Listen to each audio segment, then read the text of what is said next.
Yeah, sorry for that.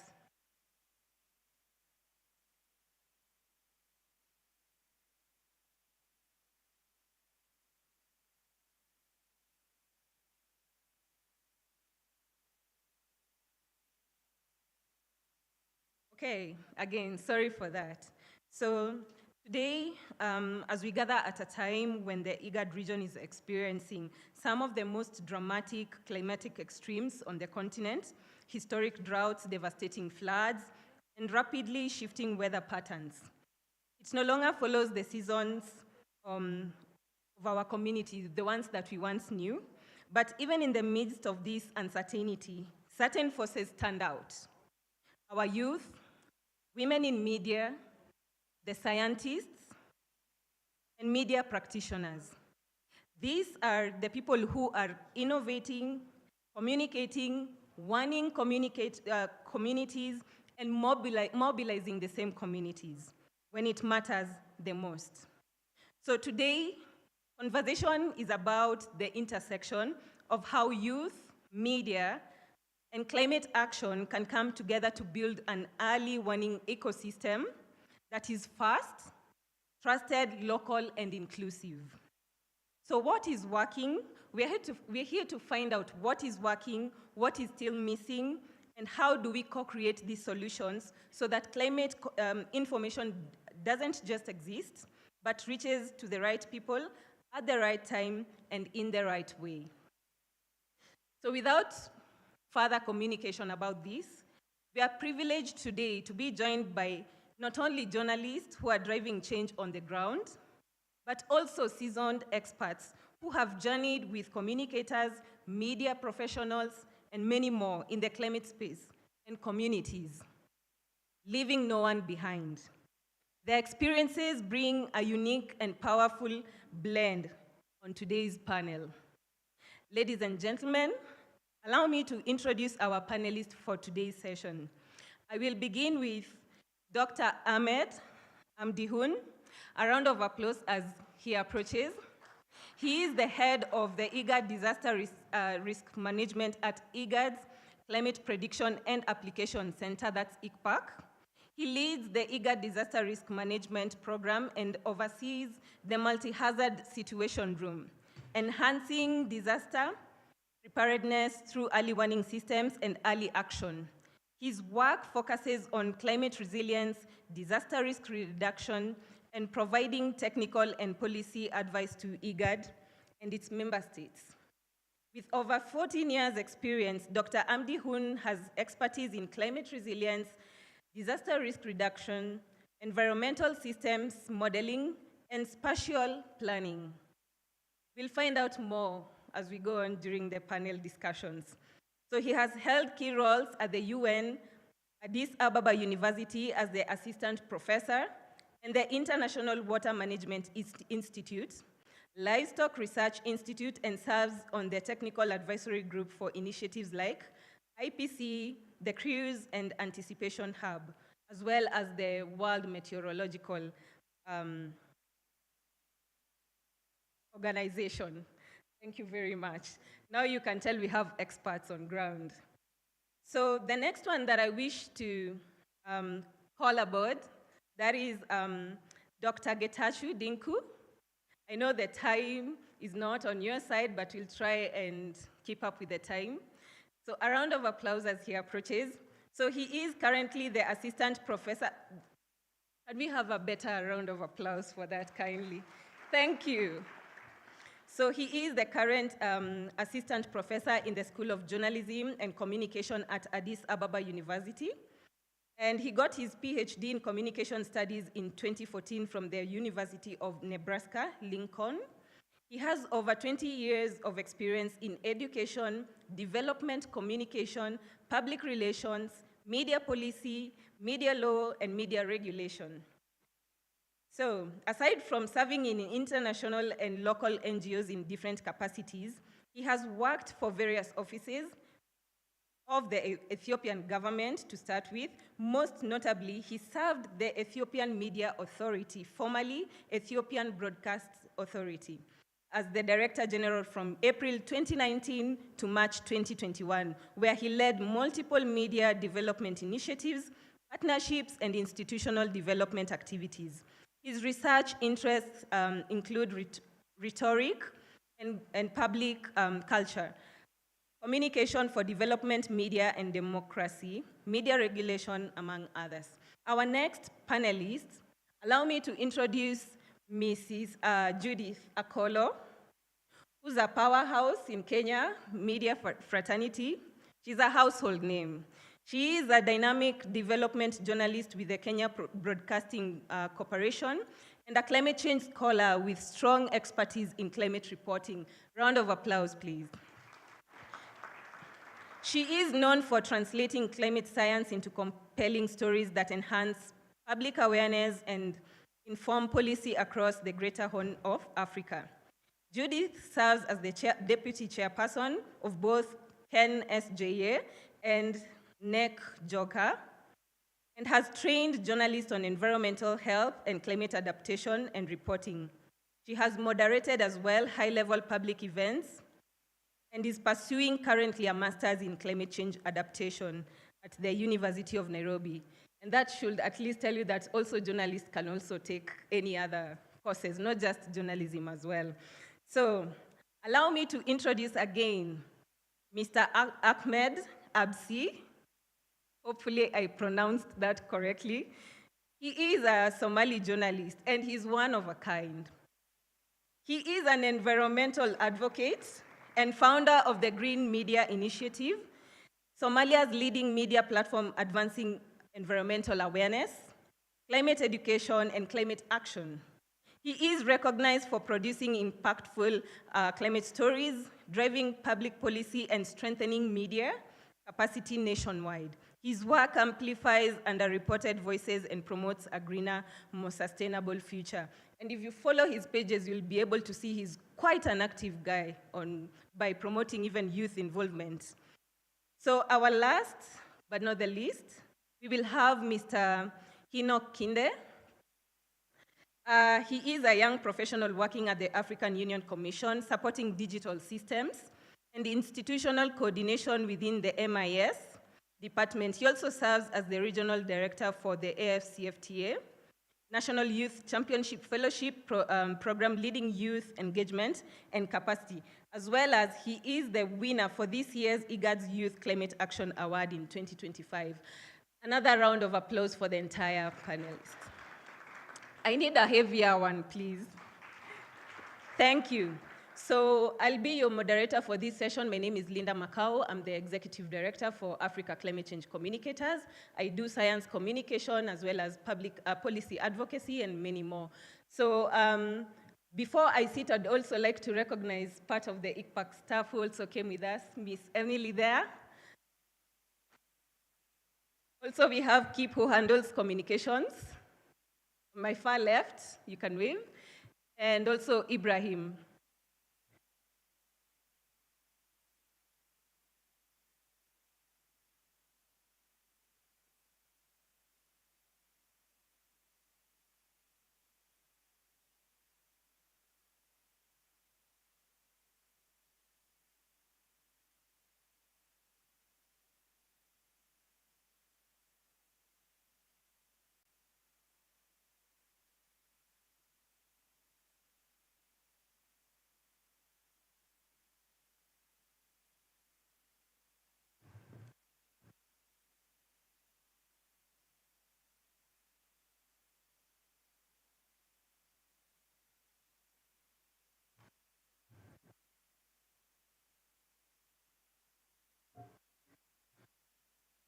Okay, so as they check on the microphones, maybe it will be a bit crucial to have yeah, I don't know. Hello. Oh, I think it's okay now. Hello.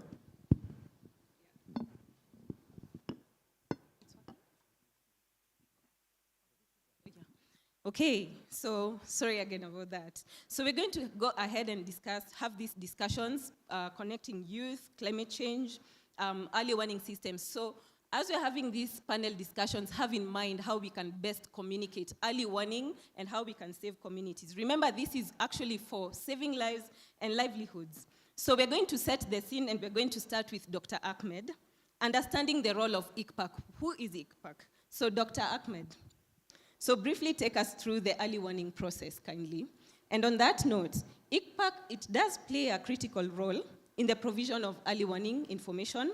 So how will you highlight the major achievements and positive, actually, because of all I know, most of them are actually positive, and actually the strengths of ICPAC's early warning and climate services today. Thank you. Thank you very much, Linda. Good afternoon, colleagues. Can I get a response? Good afternoon. Thank you very much. It's indeed a pleasure, colleagues, to talk about youth, media, and climate action. I think if you have heard it well in the morning during the opening, IGAD was established to address drought and desertification. That's very, very important and profound in terms of where we are gearing this region towards. I think in 1980s, over 1 million people died due to drought. Okay, and that has created a lot of initiatives in the region, which was quite profound, again, in showing a collective action where countries come together and establish a regional body. That by itself is, I think, one great achievement. From the regional center, ICPAC, colleagues, we monitor drought, floods, and major hazards in the region, actually. Maybe from our situation room, if Edwin can flash that, IGAD has actually a dedicated situation room to monitor the region, at least for 8 hours a day. So we look into different indicators and see what exactly is changing in the region. I think during the previous panel, I think someone has mentioned, but as we speak, colleagues, there is an ongoing significant reduction in rainfall. Still, we don't call it drought, okay, in parts of Somalia, Ethiopia, and Kenya. We are closely monitoring. If it escalates into something serious, we are going to raise an alarm. We did it actually all across our history of 30 or plus years. So IGAD is actually very much monitoring from its climate center in Nairobi, looking at just not drought, but also pests. Whatever is happening in the region, even the volcano which erupted in northern Ethiopia, IGAD was closely monitoring actually, and we issued a few of clarifications for the media, particularly in the transboundary impacts of such events. As we speak, our colleagues are also colleagues in parts of Uganda and Kenya, where they are engaging in multi-hazard, multi-stakeholder platforms, which is quite important for IGAD. As countries manage within their borders, no one talks about the transboundary risks. I think you have heard about floods in Somalia, for example. Do you know that it is primarily occur because of the rains in the highlands of Ethiopia? So unless you bring in countries together, deal and discuss transboundary issues, I think disasters or climate crisis will not stop in our borders. This realization actually makes a case for IGAD and its climate center in Nairobi to make sure that we monitor, we issue warnings, as Linda was asking me, we issue warnings and we follow up on the actions as well. All our member states, especially the disaster risk management authorities, are actually just a call away for us, or a WhatsApp group away, to make sure that something is going on and we alert them for early action. One maybe other important aspect to mention, colleagues, is the media, the youth, actually are at the heart of this whole process. If you see the 4 pillars of early warning, the 3rd pillar is dissemination and communication. No matter advanced the science is, our forecast is, and so on and so forth, unless it reaches the communities and unless it's acted upon, it's as good as nothing. So I think that's very, very important. So this session particularly, I'm just setting a scene, is quite essential in terms of the 4 pillars of early warning, from understanding risk knowledge, the forecast that ICPAC issues. One important thing which I would like to mention, colleagues, is IGAD is actually the lead in Eastern Africa in issuing seasonal forecasts. no other institution do for this part of the world.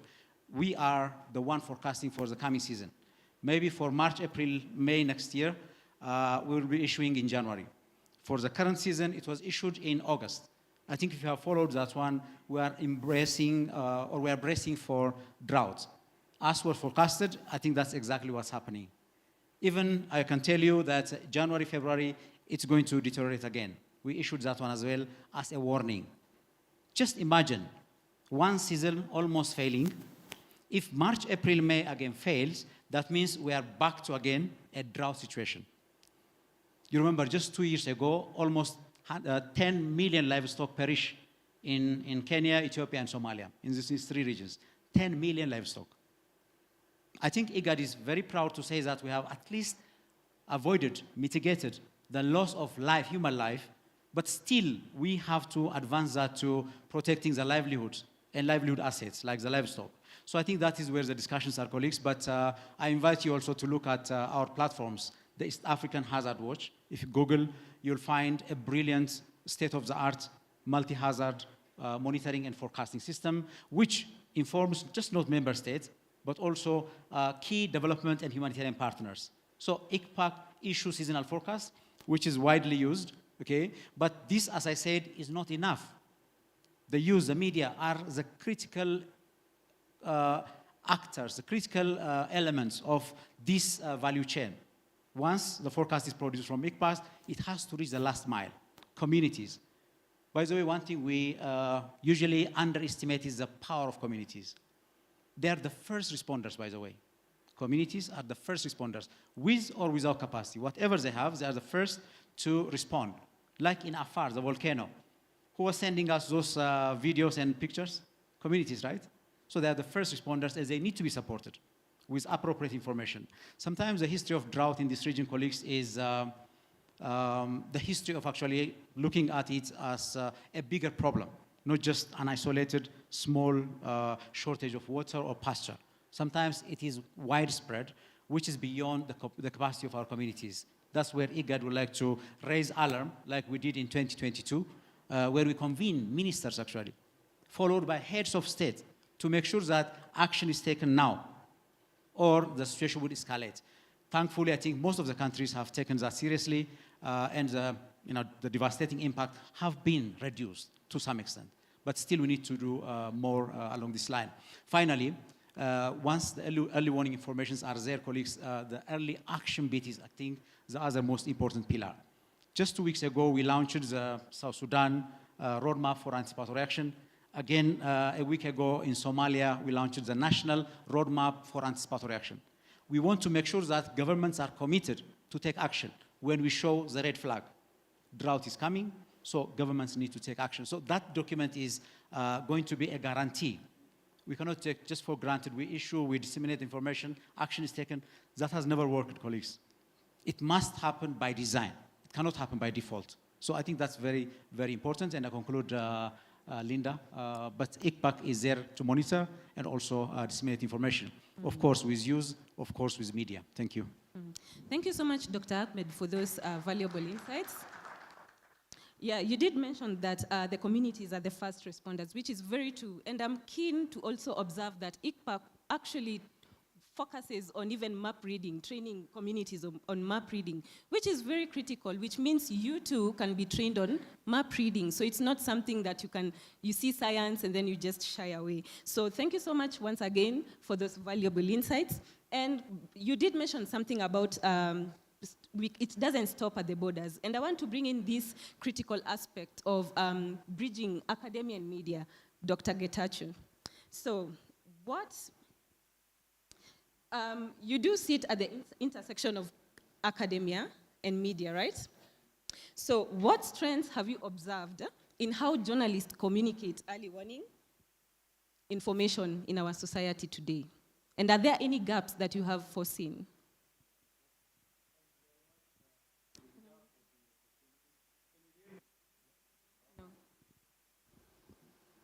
How about now? Yeah. All right. Good afternoon, everyone. Thank you, organizers and moderator, for the opportunity. I'm happy to be on this panel. definitely they use academia, the media, and the scientific community that generate climate change related information. They all need to come together and work very closely to one another if there is any meaningful change to be brought about in terms of informing societies, in terms of alerting them in time by providing them with credible quality information, and then also urging them, building on what Dr. Ahmed has been saying, the third pillar is related to information dissemination and communication. It's one thing to disseminate information, it's another thing to communicate effectively, right? So the fact that you disseminate information doesn't necessarily guarantee that people get it right, understand it well, and then respond accordingly. It has to be, the information that we disseminate needs to be appropriate to the situations of people, culturally appropriate.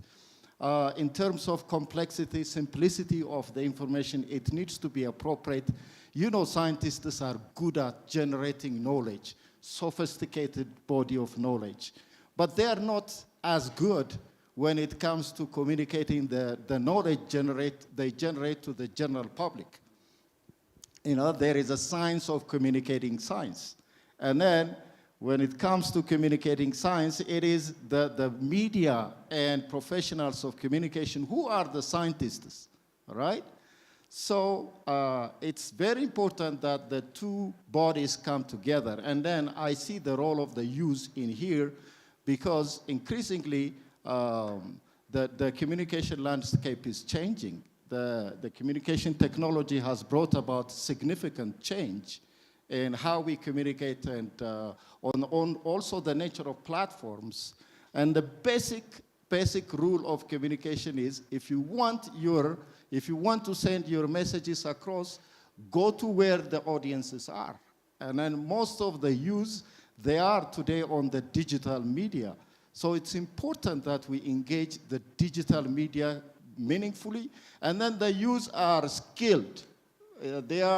It's their thing, and they are there. They know how to make effective use of the digital media.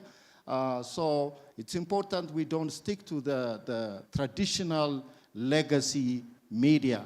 Of course, we do need the journalists working on the traditional media because they are also experts in verifying information, in making sure the information is properly collected, synthesized, and then also sent across in the right manner. If you look at the way scientists generate knowledge, they collect data, analyze it, interpret it, and come up with findings. But it's the journalists who present the findings of studies, scientific studies, in a way that is understandable to the society. And then the media are here to serve society. In journalism schools, we ask questions, and also journalism scholars raise this question: what are the media for? And what is journalism for at the end of the day? They justify their existence by being relevant to the society. And how will they be relevant to the society?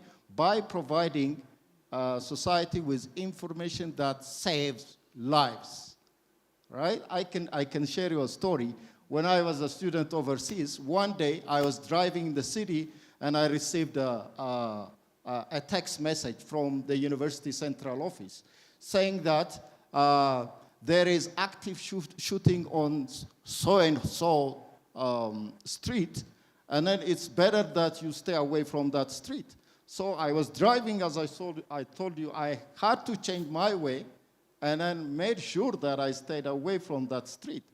And I really appreciated the information I received from the university. I thought they care for me. And then when society receives information that matters, they would appreciate it significantly, hugely, because it's about their livelihood, their life.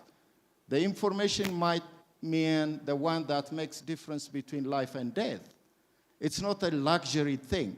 So climate change information, lately in the IGAD member nations, and more I know is about what is happening in Ethiopia and what has been, very encouraging trends towards increased interest in covering climate issues and providing information, different platforms, including the digital ones, and credits also to research institutions and institutions like IGAD, ICPAC, and specialized science centers, and they constantly train journalists, and then the journalists start to develop interests in covering climate issues. Mind you, in J schools, journalism schools, we usually, in most African countries that is the case, we usually train generalist journalists. They are not specialized in covering climate issues, in science and technology issues, in other specialized areas. So it's very important that they get additional training by experts, or expert organizations on important issues as climate. So as a result, in the past, in Ethiopia, for example, I remember we had an association of journalists covering environment issues, right? Environmental Journalists Association. I don't know if they exist anymore. The challenge with those kinds of associations, they come together, they do good job at one time, but they disappear kind of. It's on and off type of, but these things need continuous engagement, continuous focus, because as has been clearly indicated, we are climate change affected region. We are prone to drought and other natural disasters. So it's important what we stay alert every time, So we need to stay focused when it comes to climate issues. And then I think journalism schools, they have a long way to go in terms of equipping young journalists with the necessary knowledge. I know lately we've been offering courses in development journalism, development communication, in which climate and climate-related things are one focus area, but I don't honestly believe we've been training them enough. We tend to focus more on political issues and current affairs, and then not on issues of development that sustain, that stay with us, with the amount of attention that it requires, with the significance that it takes to bring about any meaningful change. So to wind up my first round of talk, it takes a concerted effort of all stakeholders. Dr. Ahmed rightly put it, it's a multi-stakeholder response is required. And then the media are one of the significant stakeholders, and they have a huge role to play. If I cite as an example the response during the COVID-19 pandemic, it was really good. The media in the region and in Ethiopia and globally, they did a very good job in alerting societies, and then more lives could have been lost as a result of the pandemic. Can you imagine the amount of lives, the timely dissemination of credible, authentic information could be able to save? And that's what happens with the climate and flood and drought-related information. This is the kind of change that it will bring about, so let's stay focused. Thank you. Thank you so much, Professor, for that. Thank you for those insights. And I do agree with you for sure that it's more of a symbiotic relationship. One cannot do without the other. The scientists need the communicator need the scientist. We also need the community. Otherwise, how do we go do this research? How will we inform policies even on the higher level? So again, we do have that gap in terms of tutorship. Not everyone, and I think IGPAC is doing a really good job with training people like me, being one of the alumni. I didn't know anything about early warning. Is until I was called for that meeting and I'm like, wait, there's something called like this, so you can actually warn communities before disaster happens. Which brings me to the question, Judith, being a journalist, right? You are a senior journalist. How has working with organizations such as IGPAC promoted storytelling, and how has it packaged this early warning to communicate to communities inaccuracy?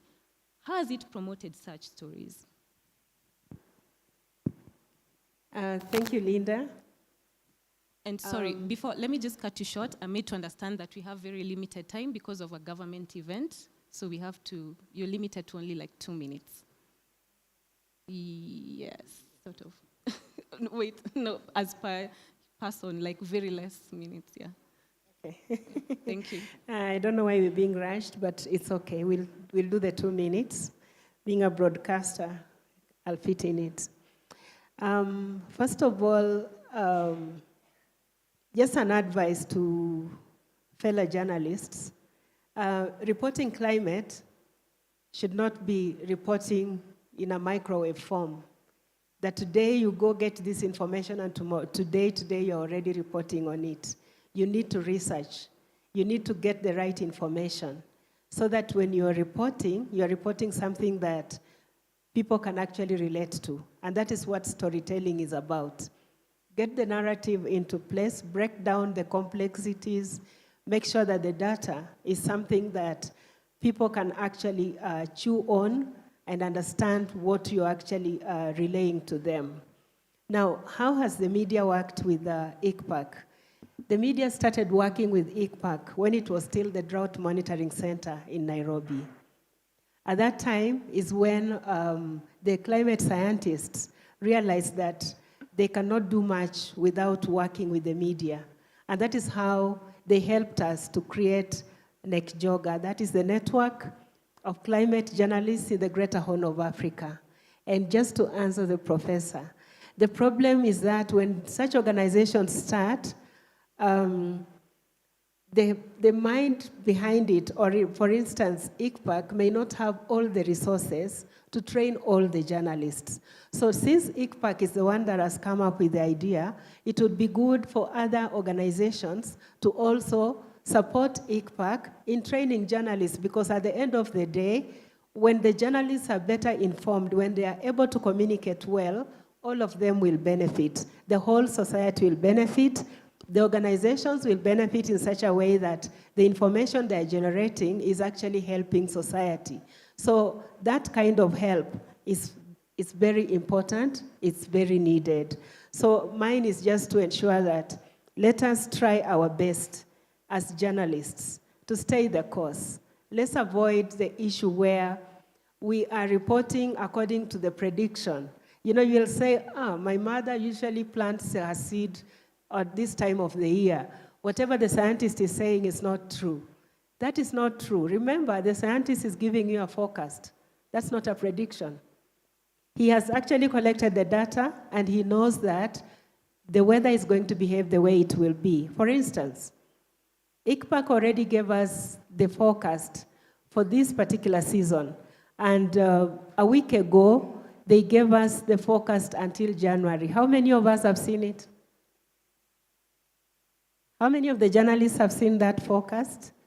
Now, that's where the disconnect is. There's so much information. That's my other point, that at IGPAC, there's a lot of information that if journalists were to get this information, you'll have stories from the first day of the year to the end of the year, and you'll not be repeating any of the stories, because they're generating a lot of information that is very important to our communities, to our societies, that the media itself is not aware of.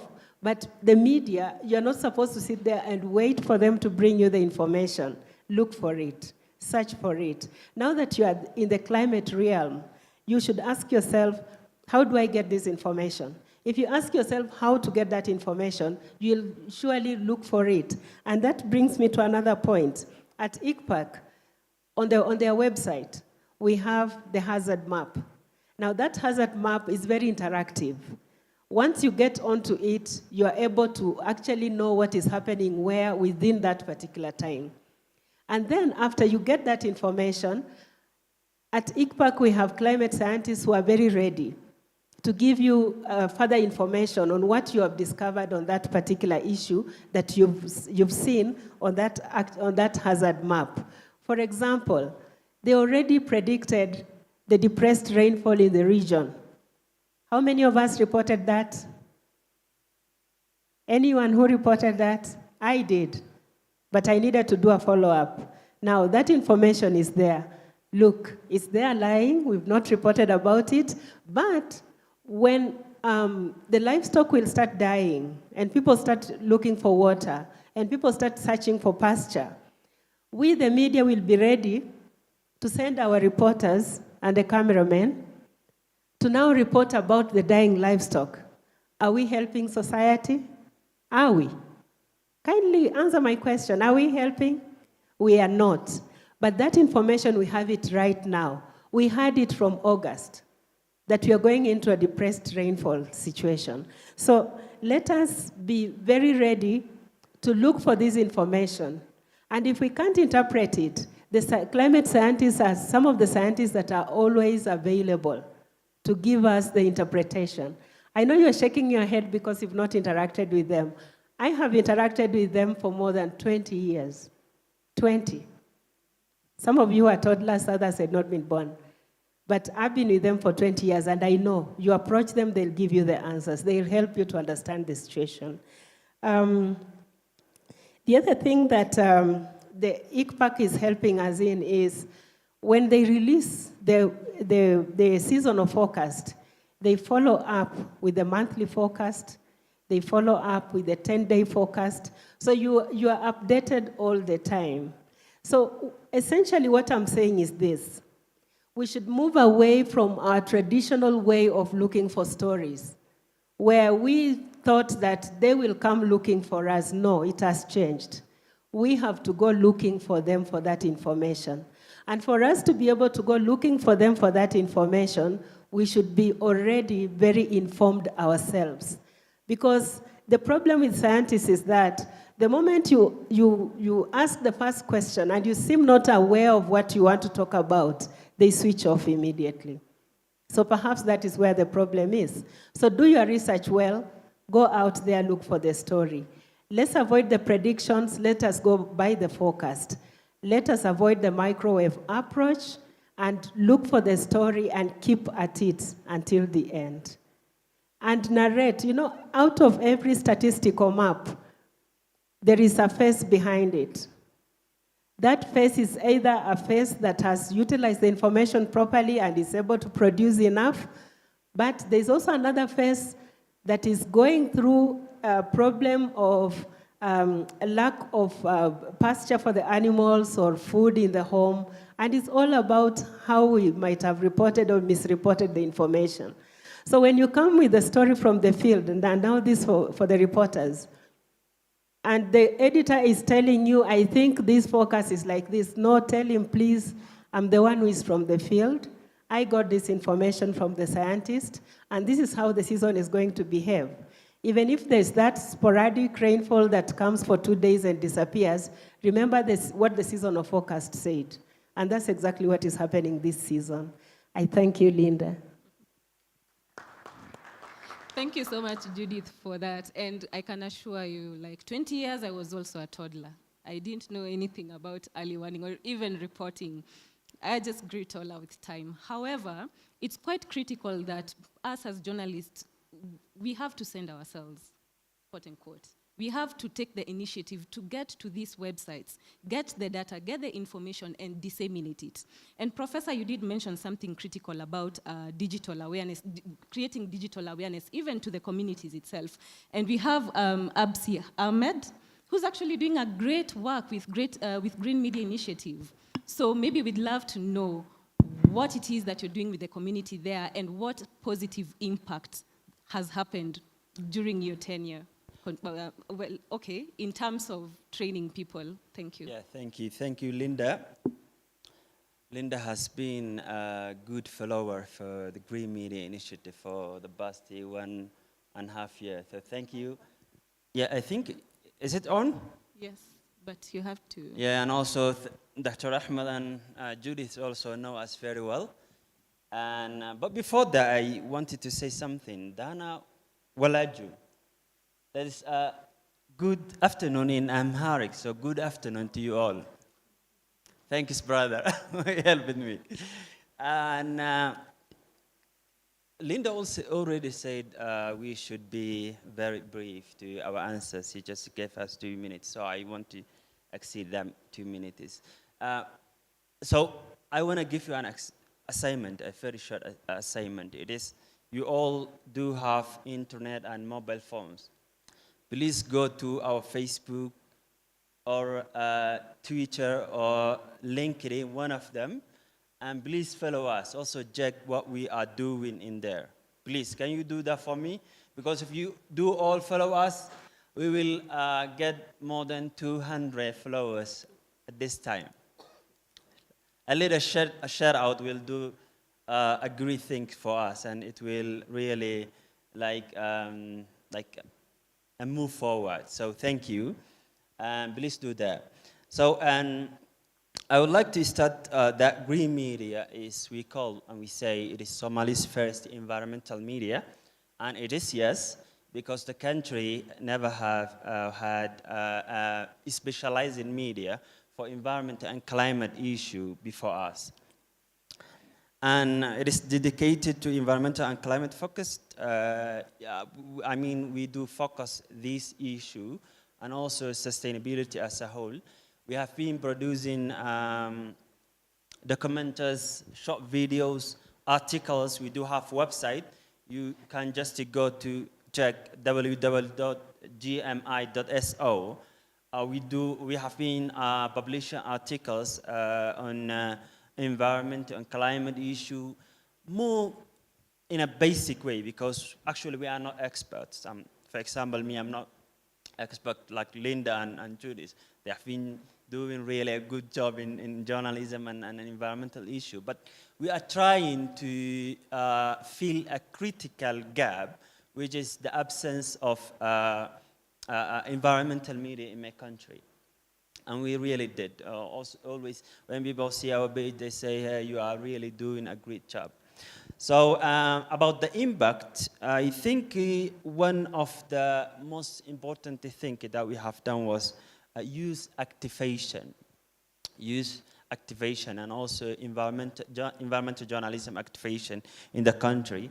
Many young journalists who we have trained are now producing impactful stories on climate and environmental reporting, and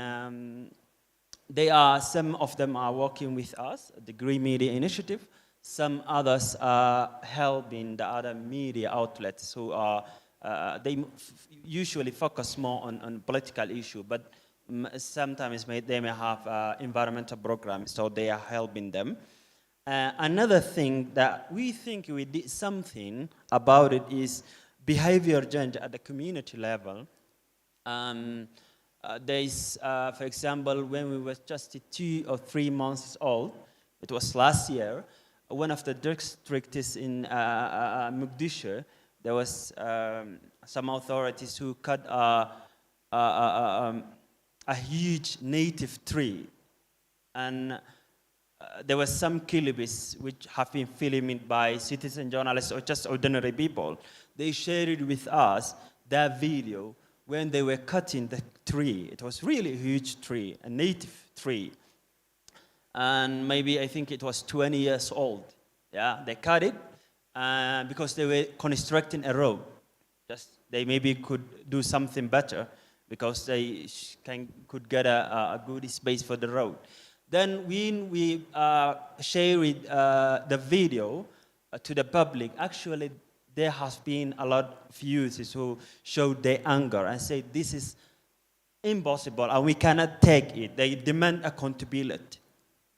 And that led that the community, the district authority came to the media. They called us and say, hey, we are sorry that this happened and it won't happen again. And we are apologizing publicly to the community. And we will plant a new tree. And we told them to make it too. Yeah, and they did. So I think after that, whenever some authorities try to cut a tree or to clear something, there are some citizen journalists who are ready for us to share those videos, and we, post it on public. And I think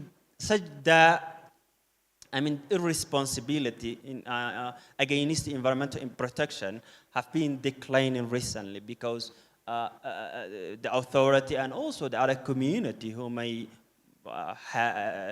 do the same, they know that the public won't be, they want to tolerate again for such actions. And actually that was a good one. And other thing, we give visibility to the local solutions. There have been some youth, women, community level climate action, environmental actions that have been happening or going well in the country. But actually those have been getting very few, there were almost no attention from the media because the other media are not interested for such stories. They just see like nothing. Women planted a tree, youth turning their spaces into more green area. That's like nothing for most of the media. But actually, we have been trying to give a visibility to those people who are really doing well. So actually, we also did something good about the accountability and transparency. If you check our social media, you can get some reports on fact-checking related to claims or environmental actions and climate action, which was not there. So thank you, and please do not forget to say that for me. To follow. Please don't forget to follow ABSI. Thank you. No, that is It is Green Media Initiative. It is Green Media Initiative, GMI. Thank you very much. And we do have English subtitles, by the way, in case you are thinking about how we do follow Somali content. We always put English subtitles. Thank you. Thank you so much for that. Maybe by the show of hands, how many journalists do we have in the room, kindly? By show of hands. How many have tweeted since morning about this event? And you can show proof. How many? Just two. On Instagram? Oh, we have two more. When ABSI was speaking about visibility, this is one of the ways that we have the community to know. This is how dissemination works. If information doesn't reach out to the last mile, then we won't be working. We'll be just like, it's a normal day at the office, right? Yes, so thank you so much for those wonderful insights. And I hope you do follow Green Media Initiative on LinkedIn and on Twitter. I believe you're also on Twitter, yes? So I'm on you, Hinok. So you did receive an award this year, 2025. Could you please tell us more about it and how it has influenced youth in climate action? Okay, good afternoon, everyone, and thank you, Linda. So winning the IGAD Youth for Climate Action Award has been a powerful moment for me, not just personally, but for the youth I represent. The recognition validated the work we've been doing in community engagements, digital advocacy, and youth-led communication across the region. So it showed that young people's efforts are not invisible. Since receiving the award, I've been able to scale my impact in 3 key ways. The first one was visibility and credibility. It opened the door for me to join the COP13 fellowship program, and the second one was stronger advocacy. The award gave me a bigger platform to push for climate-sensitive policies, especially those that integrate use in early warning systems and disaster preparations. And the third one was youth mobilization. More young people are now reaching out to get involved. The recognition became a motivation not just for me, but for the others who want to lead climate action in their communities. So the award is not the end. It's a responsibility to amplify youth-driven climate solutions across the region. Thank you.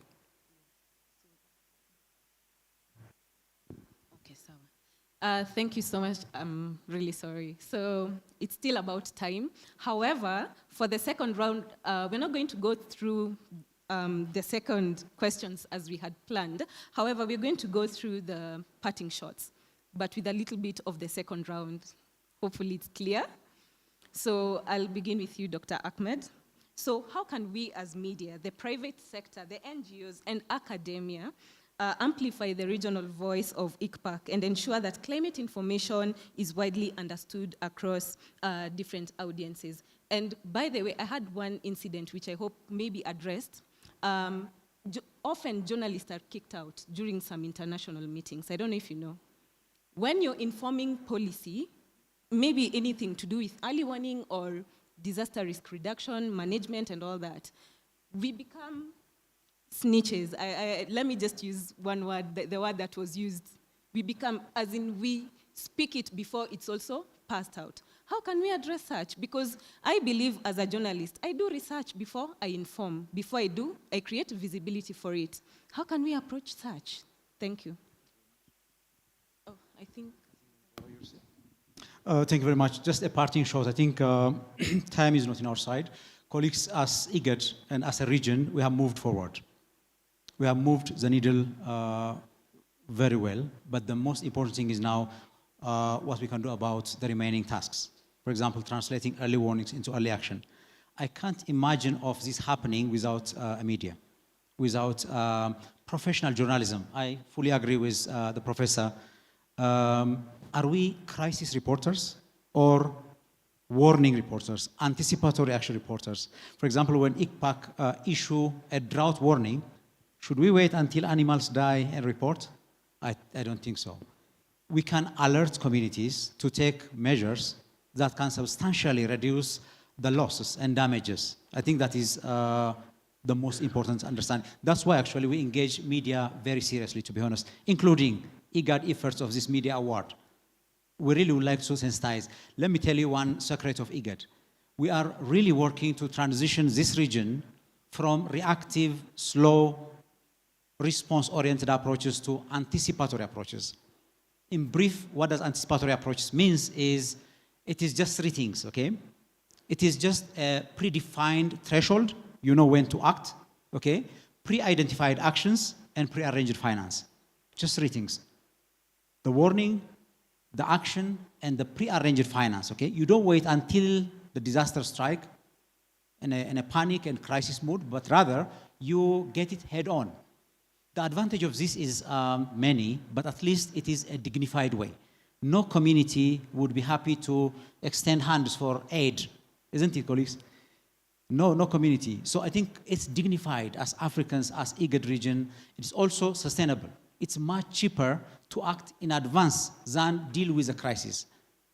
And the third one is also in terms of return on investment. I think it's much cheaper return on investment if you act based on a forecast than you wait until the disaster comes.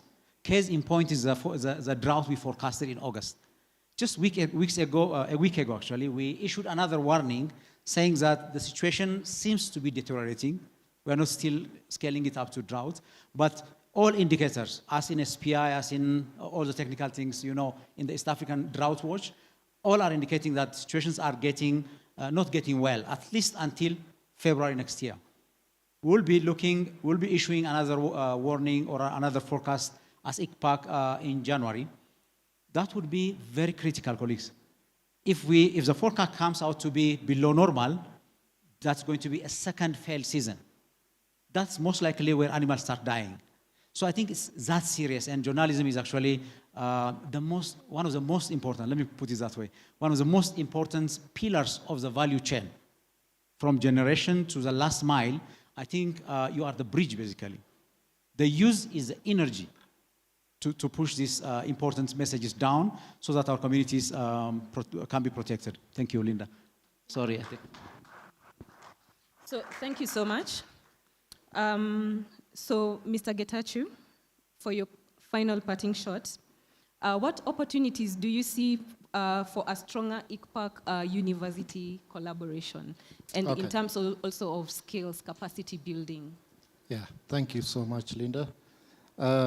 Yeah, when crisis hits, it gets reported by almost every media outlet, including the Western media that are not normally interested in African issues, you know.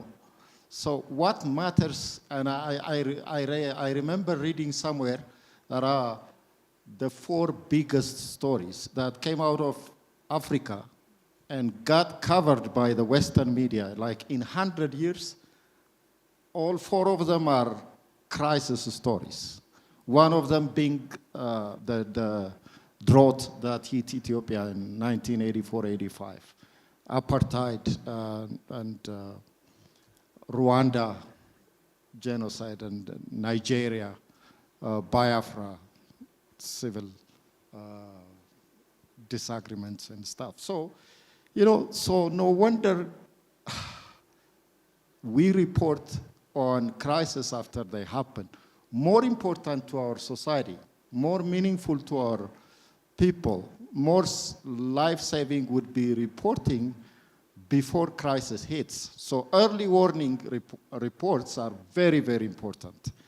And yes, we may think that stories that are related to early warning may not sell, but it depends on how you present them.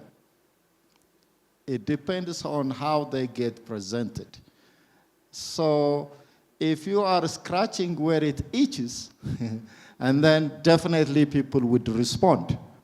Let's make sure that we do that. And then let me tell you, like there was a UNESCO initiative that aimed at promoting excellence in journalism education in Africa. So they carried out a series of consultative meetings between 2022 and 2024. Consultations brought together over 100 journalism educators from all over Africa.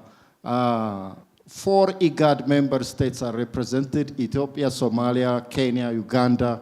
I know educators from these countries. They were in South Africa discussing the journalism education to be offered across the nation and then across the continent.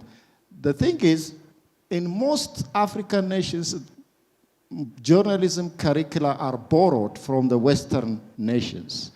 If you take my own country's case, for example, when we launched a master's program in journalism communication in 2004, it's a very recent thing, it was fully funded by a Western country, namely Norway. So you would definitely expect some interest, some Western interest to come with the financial support. But lately, there are efforts in de-Westernizing journalism education across the African nation. That's how they came to discuss, and then they came up different set of criteria to use as lanes and reinvestigate the nature of the curriculum of journalism education across Africa. And then they found out they came up with some 6 gaps, and one of them that needed to be filled was lack of environmental reporting. You see, the lack of environmental reporting. Environment matters to us. We're prone to climate change impacts, effects, but we are not responding enough. And then regarding the venues for collaboration between the academia and institutions like ICPAC? Yes, definitely. Yeah, it's good to hear that ICPAC is, and IGAD and other similar institutions are working very closely with the media and journalists, training them, equipping them with the necessary data information, also making databases available, trustworthy, credible information available. But tell me if I am wrong, but I don't see many of these institutions engaging the academia and academic institutions in a meaningful way. We are the ones educating the media. So the value chain, the chain system also includes the academia. And I see the importance of, in the future, including the researchers and academia. Ethiopia hosted in August a very large regional conference on media and communication. It was at Adwa Museum. And so we received about 200 plus articles, research reports from different countries, different African countries. I don't remember seeing very many topics dealing with climate and climate-related issues. So we need more and more research in the academic community as well. So not only the research institutions and these specialized institutions, but also the academic community need to produce knowledge that the media can use, okay? Can use to see themselves as well. Thank you. Thank you, Professor. Professor, just so you know, someone on the crowd was really agreeing to what you were saying. It seems you hit the jackpot. Next, we go to Judith.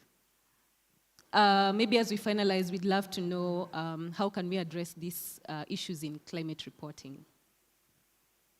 That's a wide area. Let me see how to condense it. First of all, I think we need to now start looking at climate reporting as a form of solution journalism. Let us not only let us also look for experts who can tell us the how to deal with the impending situation. And I'm sure as media, if we report on the crisis that is unfolding, and we get an expert who can tell us how to go about dealing with that particular situation, and we come up with this kind of story, I'm sure then we'll be building the issue about resilience of our communities. For example, and to buy into what Prof has just said, because we are the link between the two. If, say, Dr. Ahmed has produced his information about the impending drought, that is when it is declared. Right now, it is just the dry spell. If we came up with that story, I'm sure if it's a planting season in some area, a researcher somewhere who works in seed development should be looking in the direction of developing seeds that can actually mature faster, isn't it? Using the little moisture that we have. So if we go the solution journalism direction, we'll be helping to solve some of the challenges that we are facing in society. On the issue of training of journalists, we know very well that when Mount Sinai couldn't go where Moses was, Moses decided to go to the mountain, isn't it? So what do? We start looking for that knowledge, however expensive it is. I can't lie to you. Right now, I'm paying a lot of money at the University of Nairobi, but I'm chasing that knowledge. So my encouragement to you, and especially the young journalists, let us look that direction. Let us not end at studying journalism. Let us look at how else can I ensure that I enrich my knowledge to be able to be of more use to society by giving them information that is useful than reporting about the politician and what he has said about the other politician. I close on that. Thank you. Thank you, Judith. So, Absi, please give us your parting shot, kindly. Yeah, Actually, I just want to say one of the problems that we have in Somalia is that most of our communities are not really aware of what is happening. The drought is and the impact of the climate change. Let me give you one example from a village in short, please. I'm from a very small district in northern Somalia or in northeast Somalia. I'm not mentioning because there's some Somalis here. I'm not mentioning the name. And we are from there. And back in 20 years ago, I do remember that the family had more than 10 horses. Or just my father had 10 horses. And just in very few years, all of them are gone. And not only our family, all the family in that area, actually, that area, there have been a lot of horses. It is famous for horses and also camels. And not only that, our family also, I mean, my father's family, lost almost, I can say, 90% of our camels. I don't know where they are. They're all gone. And most of the family are now living in urban areas like Mogadishu and Hargeisa and these areas. So the climate change has been affected. It affected our family. It's simple, I can say that. And I asked my brother, one of my brothers, what happened to our camels and horses? He said, I don't know. Yeah. And it is true that he doesn't know that where are, but they are all gone. And there was also one time I was in Beledweyne. Dr. Ahmed know Beledweyne very well. It is one of the it is usually affected by floods each year. Then I asked a farmer who was walking on the river. I asked him, do you know about the climate change? I asked that question in Somali. In Somali we say, isbeddelka cimilada. He said, what is isbeddelka cimilada? Yeah. What are you talking about? He doesn't know that. By the way, these floods have been affecting his family for a long time. At that time, he was getting ready to evacuate his family because there was some, alerts about floods coming. So the community are not aware and they doesn't know about what's happening. So, and also, as a media, we are trying to make them informed and give them some information. But actually, there's also a challenge that we are facing because most of the journalists, I don't know where, thank you, but I think there's a limited access to verified climate data, and most of them, it is written in English, and Somalia is not an English-speaking country, so that's another problem. Thank you. Thank you, Ahmed. Hinok, as we finalize the panel session for today, and I'm really sorry for hurrying you up. Okay, sorry. Thank you. So, yes, please. Hinok, you can go ahead. To make my final message simple, the climate crisis is no longer a distant future. It's our present reality, but so is the power of the youth. Across the IGAD region, youth are already building solutions using technology, creativity, and community actions. What we need is not more inspirations. We need inclusion within institutions. When institutions trust young people, invest in them, and give them the space. At decision-making tables, early warning systems improve, climate literacy grows, and our commitment becomes more resilient. So I would say that youth are not beneficiaries, we are partners as well. And if you want a climate-secure future, that partnerships must start today. Thank you. Okay, Sawa. So, sorry. Thank you so much. You have been a great panel. I am really sorry that time was not on our side. However, I believe the audience has gotten a lot of valuable information. Just so you know, key things, get to know what ICPAC does, as Dr. Ahmed said. Get to their website, send yourselves, okay?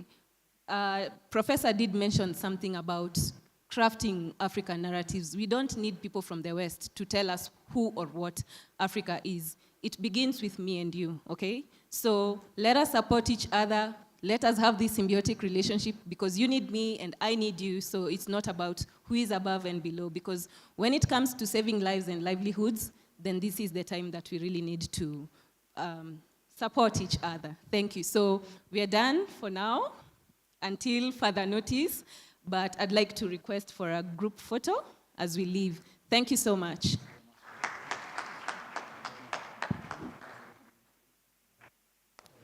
Thank you so much, Linda and panelists. As they are taking the group photo, I'll humbly request all our 2025 nominees and our invited journalists and influencers. We have a one-hour trip sponsored by the government. Outside, we have buses that will be waiting to take you to the relevant places. I